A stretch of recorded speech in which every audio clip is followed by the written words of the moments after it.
Hello, and welcome to Western Civ, episode 181.5, The Fall of Christendom.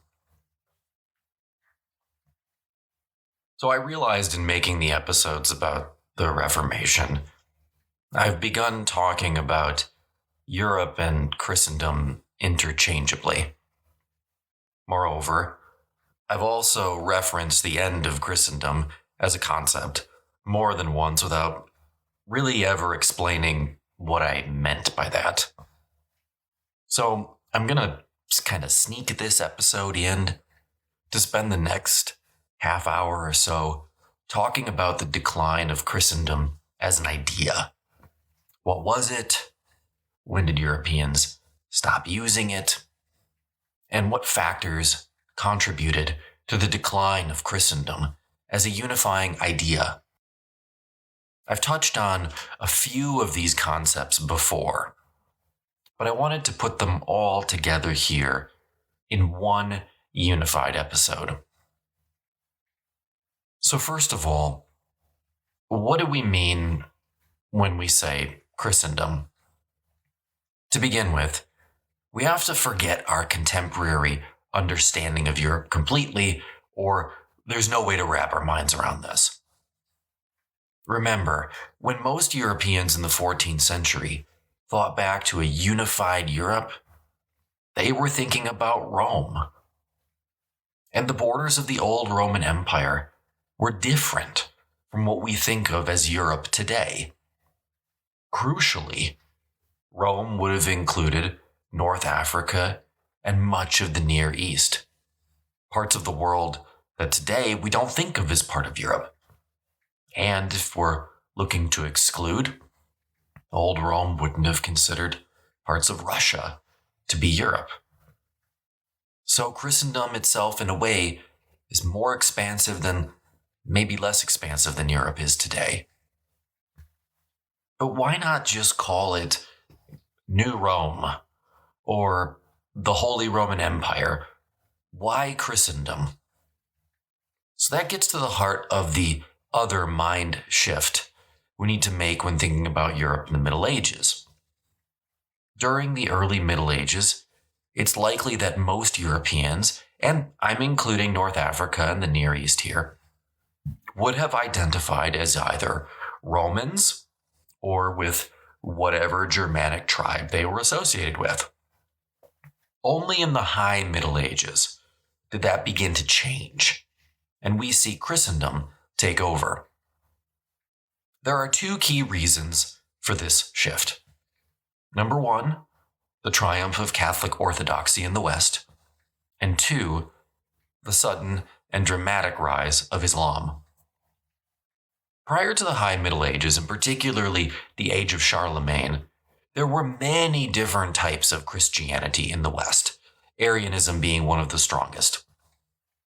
But once the Franks converted to Orthodox Catholicism, and Charlemagne pressed his borders outward, the majority of Western Europe became Catholic, by which I mean Orthodox Catholic.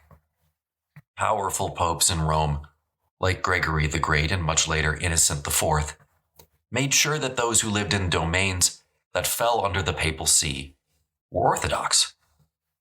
And they used whatever method they had to in order to make sure that happened. But the bigger shift was actually the rise of Islam. The Muslim Caliphate, which dramatically rose in power from a group of tribes in the early 6th century to a sprawling empire that controlled everything from the Iranian plateau to Spain by the close of the century, gave medieval Europeans a common enemy defined by religion. Without that opposite, Christendom does not come into being.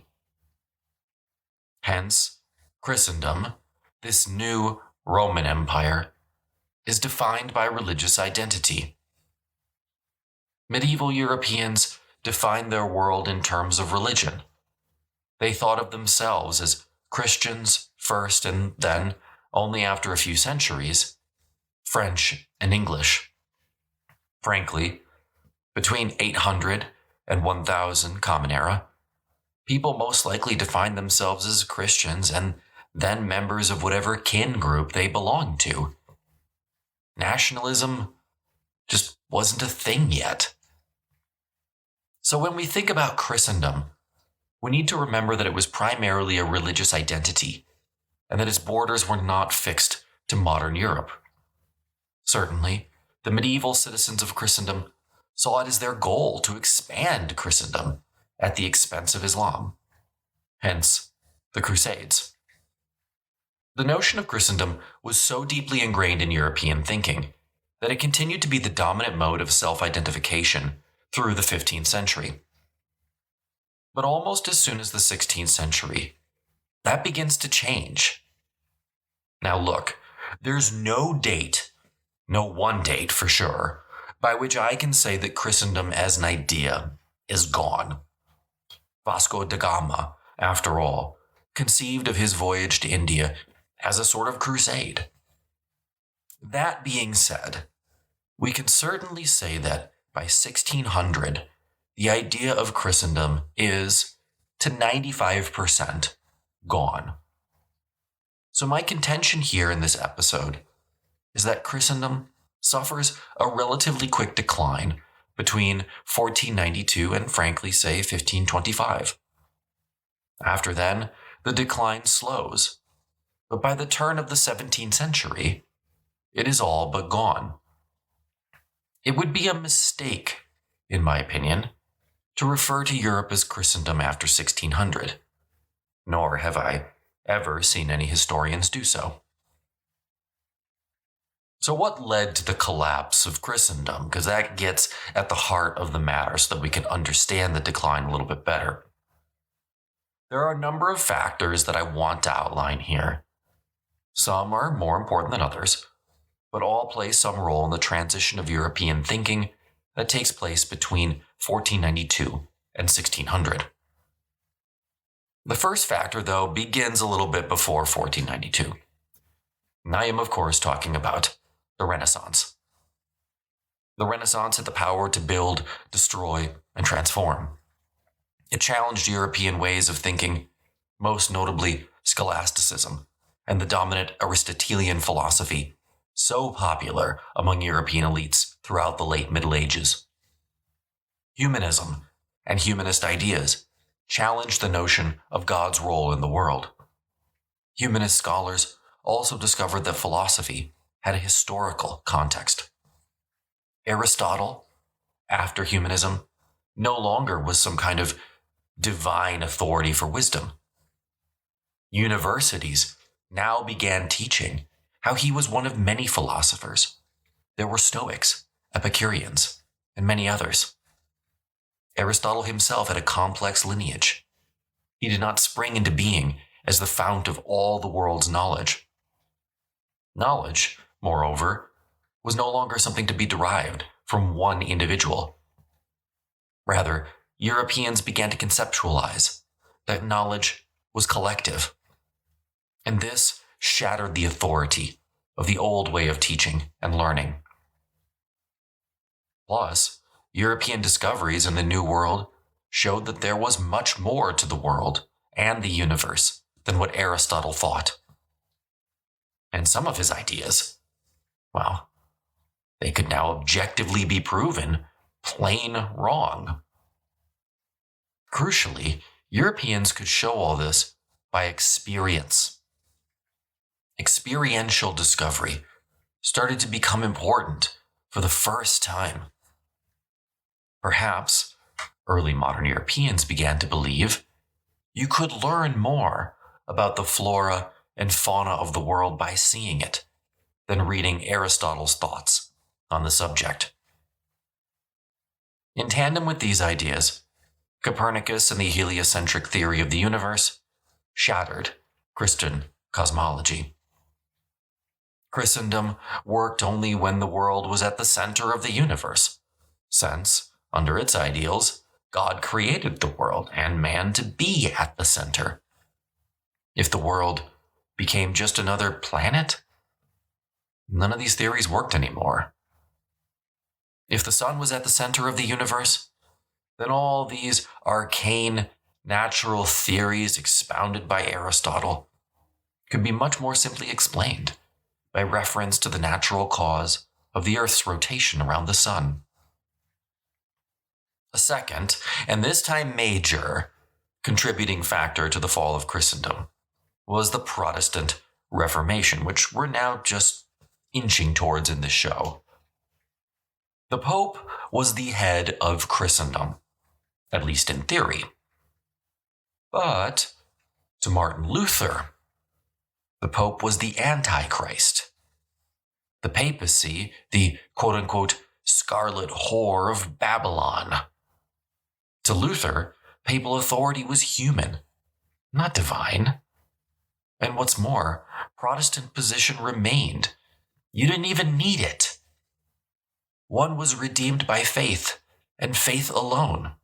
Full stop, end sentence. Now Luther himself still believed in Christendom, but it was not centered in Rome. Christendom to Martin Luther was the communion of the saints. It was something that anyone could be a part of, so long as you believed. Luther's Christendom was, therefore, actually much more expansive than the late medieval ideal. Luther did not want his Reformation to destroy Christendom. He wanted to reinforce it. But in reality, that is what happened. If the Roman Church could not be trusted to reform itself, then, per Luther, it was up to the secular princes to step in. This fractured church authority, central to the medieval concept of Christendom. Luther, also unwittingly, drastically increased the power of the secular princes. He gave them authority over matters of religion, formerly only the carefully guarded purview of the Catholic Church. Some of these leaders, Henry VIII, for example, would take that authority and really run with it. As the Protestant world fractured, the Catholic world consolidated. The new Catholic Christendom came to be defined by the very church hierarchy and organizational structure that the Protestants were rejecting. To be clear here, both the Protestants and Catholics believed that they were defending Christendom. Moreover, Christendom did not immediately cease to be in 1517, when Luther posted his 95 Theses. Even as late as 1565, we have evidence of sermons in which ordinary folk were actively praying for Christendom. So while the Reformation played a major role in the decline of Christendom, it didn't spell its doom.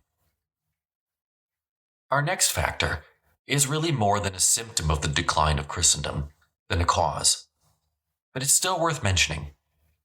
I'm talking about the concept of the crusade. And by crusade, what I mean is a concerted campaign, organized and often paid for by the papacy and led by various European nobles.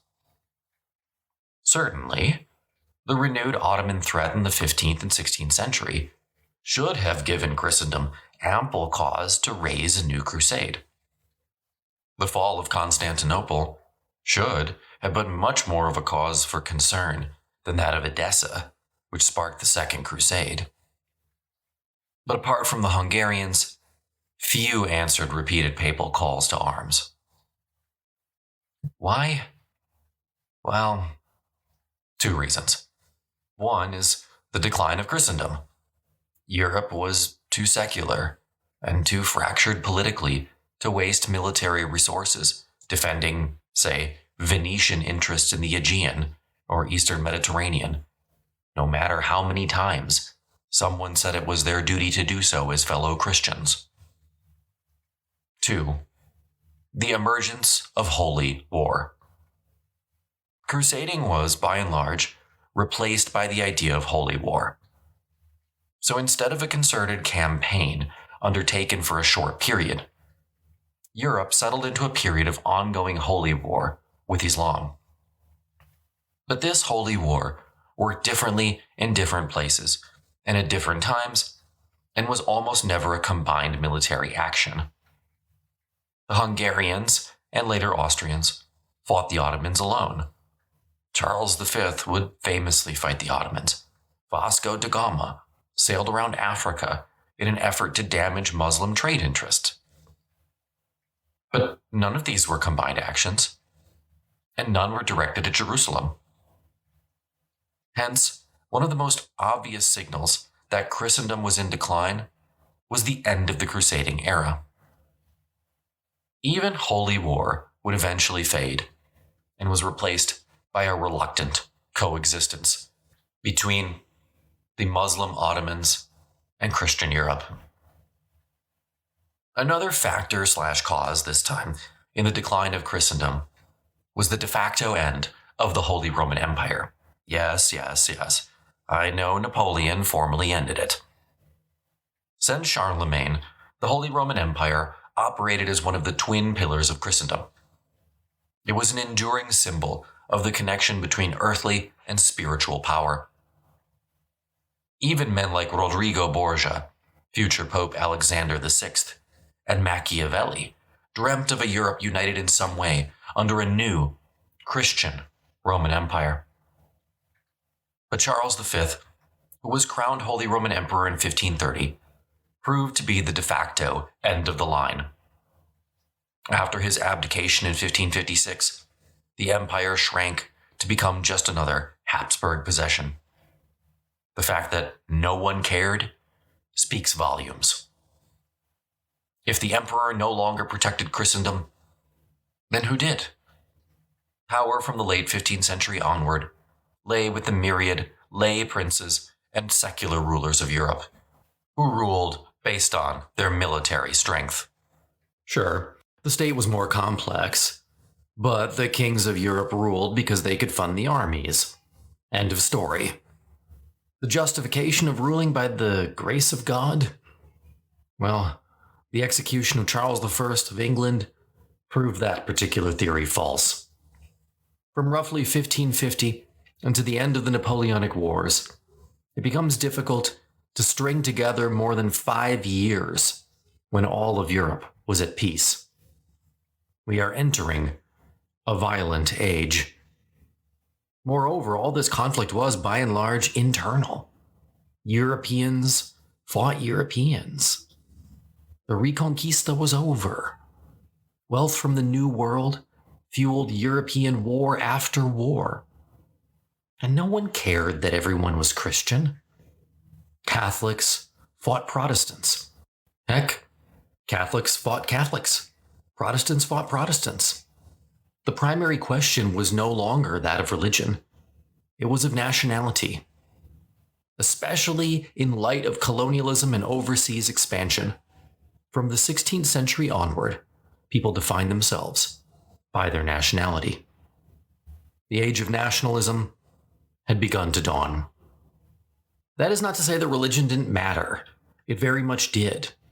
Woe be it to the ruler who said anything about religious toleration prior to the 17th century. Princes who tolerated religious pluralism were inviting God's wrath, plain and simple. Christendom, therefore, also fell because of the 16th century rise in the state-based church.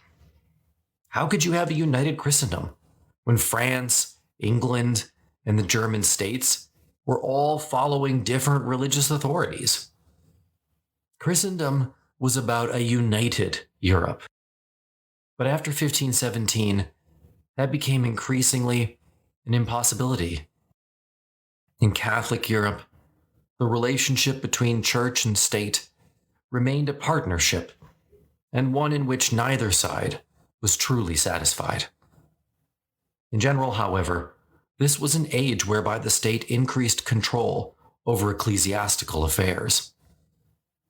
The late 16th and 17th centuries also proved to be the age of the rebellion. Under Christendom, everyone, theoretically, was working together. Everyone understood their place. But that was before the incessant wars between 1550 and 1640 forced monarchies to raise increasing sums of money. How did they do it? while those who could effectively rape the wealth of the New World, i.e., Spain and Portugal, did that. The rest had to tax their subjects. But while Europeans had happily paid tithes to support the Crusades, they were much less willing to fund the never-ending conflicts with their neighbors over tracts of land they would never see. The Habsburgs suffered through a series of revolts. Even United France was not immune, and the Fronde of 1648 through 53 nearly brought the Bourbon monarchy down. What all these rebellions had in common was a breakdown of trust between the ruler and the ruled. Europe had now lost everything that a united Christendom stood for. In its place was a nakedly divided Europe. Economic inequality also created unrest. The Little Ice Age damaged harvests. Even Europe's understanding of the world became contested. All these changes, plus war after war, destroyed the idea of a united Christendom. Yet another crucial factor in the collapse of Christendom was the discovery and exploration of the New World. Maps prior to the 16th century tended to show Jerusalem as the center of the world, with the Garden of Eden above it at some point, and Europe, Africa, and Asia surrounded by water. Well, Columbus et al. Proved that that was not the case. Consider this. In 1450, European mariners knew about 15% of the world's coastline, slightly more than in Roman times. By 1550, they knew about 55%. The discovery of the New World also led to what is today called the Columbian Exchange, the biological transfer which resulted from the Age of Discovery. Different things came to Europe, such as corn, beans, potatoes, cranberries, pineapples, pumpkins. And to the American continent came things that were also unknown: wheat, oats, barley, figs, lettuces, pears, peas. The same, unfortunately, could also be said of disease, which tended to go mostly from the old world to the new.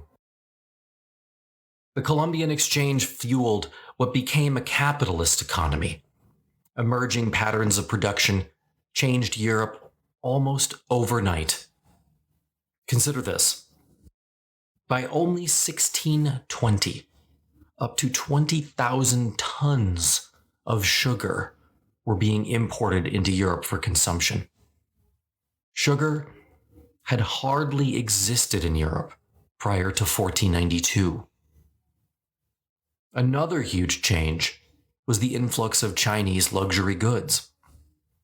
By and large, Habsburg silver mined in the New World did not go back to Europe. Why ship it out of Lima on the Pacific if that were the case?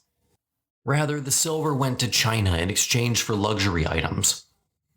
All in all, European conceptions of the world changed dramatically in the early 16th century. It was a time for dispelling old beliefs, and also one for realizing that the race was on to colonize the New World. And that race was between rival European nations, not Christendom and some external foe. What is terribly ironic about all this is that European expansion early on was by men who almost never spoke of Europe. It was America that truly led to the rise of the word Europe. No one returning from the colonies said that they were going back to Christendom. They spoke in terms of Europe. It didn't happen overnight. Spanish officials still called the Americas the Indies for about a century. William Shakespeare never used the word Europe in any of his plays. The ones who did use the word Europe were mostly Protestants, and tended to use it as a pejorative. They wanted to demonstrate the cruelties of the Old World. They were creating a new England, a new France, a new Spain, even a new Jerusalem. In their minds, Europe had rejected them, and it was up to them to create a new utopia. The creation of maps also led to the rejection of Christendom and the invention of Europe. By 1603, most maps were beginning to refer to Europe, and most in ethnocentric ways, with Europe crowned as the master of the world, an illustration of the emerging sense that Europe was conceived of as a set of superior moral values. Accurate maps gave the world geometric quantities, and with space came the need to define. No one in their right mind would call Europe Christendom on any of these maps, when the poor fellow across the arbitrary line on the map had a different Christian God than you, and whom you had been at war with for the last 50 years, on and off. Moreover, as Europe's awareness of its own plurality increased, and its space in the world changed, it was harder to think of itself as a united entity, when the reality right in front of you showed you that was not the case. Maps were, therefore, the real, physical first evidence of the rise of Europe. The last factor was major economic disruption caused by environmental and man-made factors. Starting in the 14th century, Europe began experiencing colder winters and wetter summers. Europe was, simultaneously, still overwhelmingly agricultural. So the change in environment dramatically impacted agricultural output, resulting in famine and economic disruption. Such weather-related issues only increased in the 16th century. But the other impact was more insidious. The age between 1550 and 1650 has been called by many historians the Silver Age. By 1650, over 180 tons of silver had been imported into Europe from the New World. While good for some, this massive influx of cash led to runaway inflation. European rulers, as an aside, mostly used this new wealth to fuel endless wars, so it's not like the common man profited very much.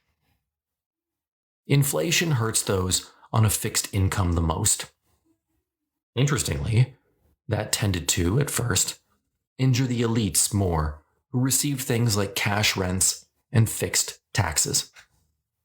But hey, they're still elites, so they use their power and influence to crack down on peasants who now had an easier time paying their bills. East of the Elbe, peasants saw their way of life regress several hundred years to essentially serfdom. Everywhere else, they only exacerbated the gulf between the haves and the have-nots. Unity was the key concept of Christendom, but now social classes found themselves economically less unified than perhaps.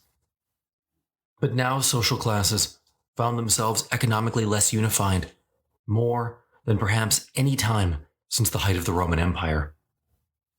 Peasants in chronic debt sold out to creditors and once more became renters. Social cohesion splintered. Economic and religious differences made it more difficult to believe that the local ruler had your interests at heart. Europe quickly became more individualistic and less collective. Everything that Christendom was not. Urban elites increasingly invested in the countryside and became landlords. Rural peasants began engaging in the markets, becoming more and more dependent on them. I think that medieval life, and to an extent Christendom, is sometimes defined by a simplicity that just didn't exist as much as we think that it did. However, opposed to the century that began with the discovery of the New World, it might be easy to see why we think that way. For all intents and purposes, By 1600, Christendom was dead. Yet, it had been on life support for some time. In my opinion, by roughly 1550, it would be a mistake to use the term Christendom, though admittedly some still did. The influx of new ideas, wealth, agriculture divided Europeans on a local level. Conflict between the various states of Europe did the same on a national level. Christendom was a Europe very much focused on similarities and cohesion. Peasants in England, France, and Germany, and Italy lived roughly similar lives in the year 1300. They experienced the same mass, they had the same jobs, they ate the same foods. By 1550, all that had changed. And think about that for a second. From 400 Common Era to 1492, life had changed only incrementally and not for everyone. From then on, the change would be a torrent. Christendom greeted the sunrise in the 15th century. Europe saw the same a century and a half later. If you've enjoyed the show, don't forget to check out the website, westerncivpodcast.com, for more content. If you want to support the show and hopefully see the show expand, consider becoming a patron. For $1 a month. You can help move us up to even longer and more frequent episodes. Or for $2 a month, you can get access to about 100 hours of bonus content with more every single month. And we have a YouTube channel now, for those of you who prefer to watch me talk. You don't get to see me, but you can, imagine the words coming through. And hey, that's kind of fun.